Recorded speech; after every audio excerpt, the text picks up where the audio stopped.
আসসালামু আলাইকুম everyone, welcome to my brand new video. চলেন আজকে আপনাদের সাথে একটা রেসিপি শেয়ার করা যাক।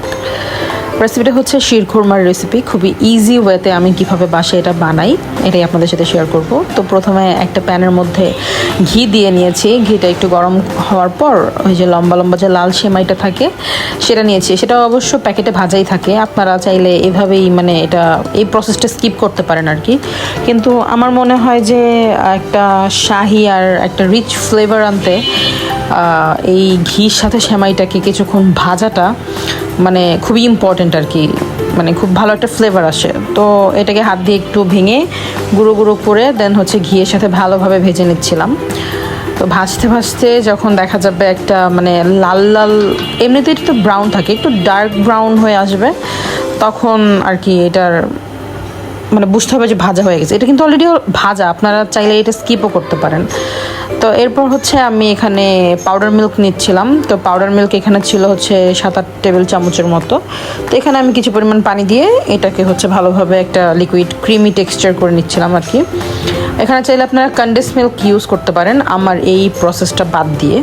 কিন্তু আমি মনে করি যে কনডেন্স মিল্ক দিলে আসলে কি হয় যে সুগারের বদলে মানে কনডেন্স মিল্কের কাজটা হয়ে যায়, আর অতটা ঠিক হয় না আর কি, একটু লিকুইড বেশি থেকে যায়। কিন্তু আমার একটু ঠিক পছন্দ, যেহেতু শিরখুরমা প্লাস হচ্ছে এটাতে একটা রিচ ভাইব আনবো। তো এখানে আগে থেকে আমি 1 লিটার দুধ মানে জাল করে নিছিলাম, 1.5 লিটার দুধ জাল করে নিছিলাম। তো ওটার মধ্যে হচ্ছে আপনার তেজপাতা এলাইচি দিয়ে নিছি। এলাইচি পাউডার ইউজ করছিলাম যাতে করে ফ্লেভারটা ভালো আসে আর কি।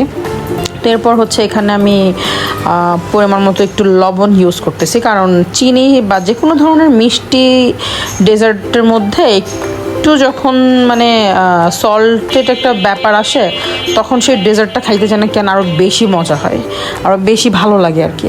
তো এরপরে যে যতটুকু পরিমাণ আপনারা চিনি খান বা প্রেফার করেন ওই অনুযায়ী চিনি দিয়ে নেবেন। আমি হচ্ছে কোনো মেজারমেন্ট বলতেছি না চিনির, কারণ আমি একটু মিষ্টিটা কম খাই। আর আমি মনে করি যে ডেজার্টের মধ্যে লবণ আর হচ্ছে চিনির যে কম্বিনেশনটা, এটা একটু মানে সুইটনেসটা একটু কম থাকলে জিনিসটা খেতে আরও মজা লাগে। তো আমি যাদের জন্য বানাচ্ছি তারাও একটু সুইটটা কম প্রেফার করে, সো আমি ওখানে কোনো মেজারমেন্ট বলতেছি না। আমি আমার স্বাদ অনুযায়ী এখানে হচ্ছে আড়াই চামচের মতো এই তরকারি চামচ দিয়ে চিনি দিছিলাম।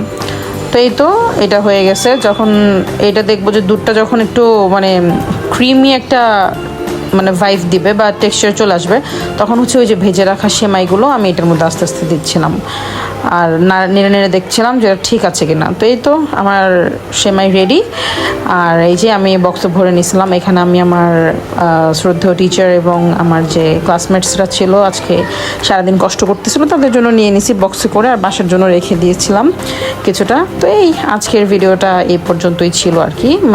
আশা করি আপনাদের কাছে ভিডিওটা ভালো লেগেছে। তো দেখা হবে কোনো পরবর্তী একটা ভিডিওতে। আল্লাহ হাফেজ।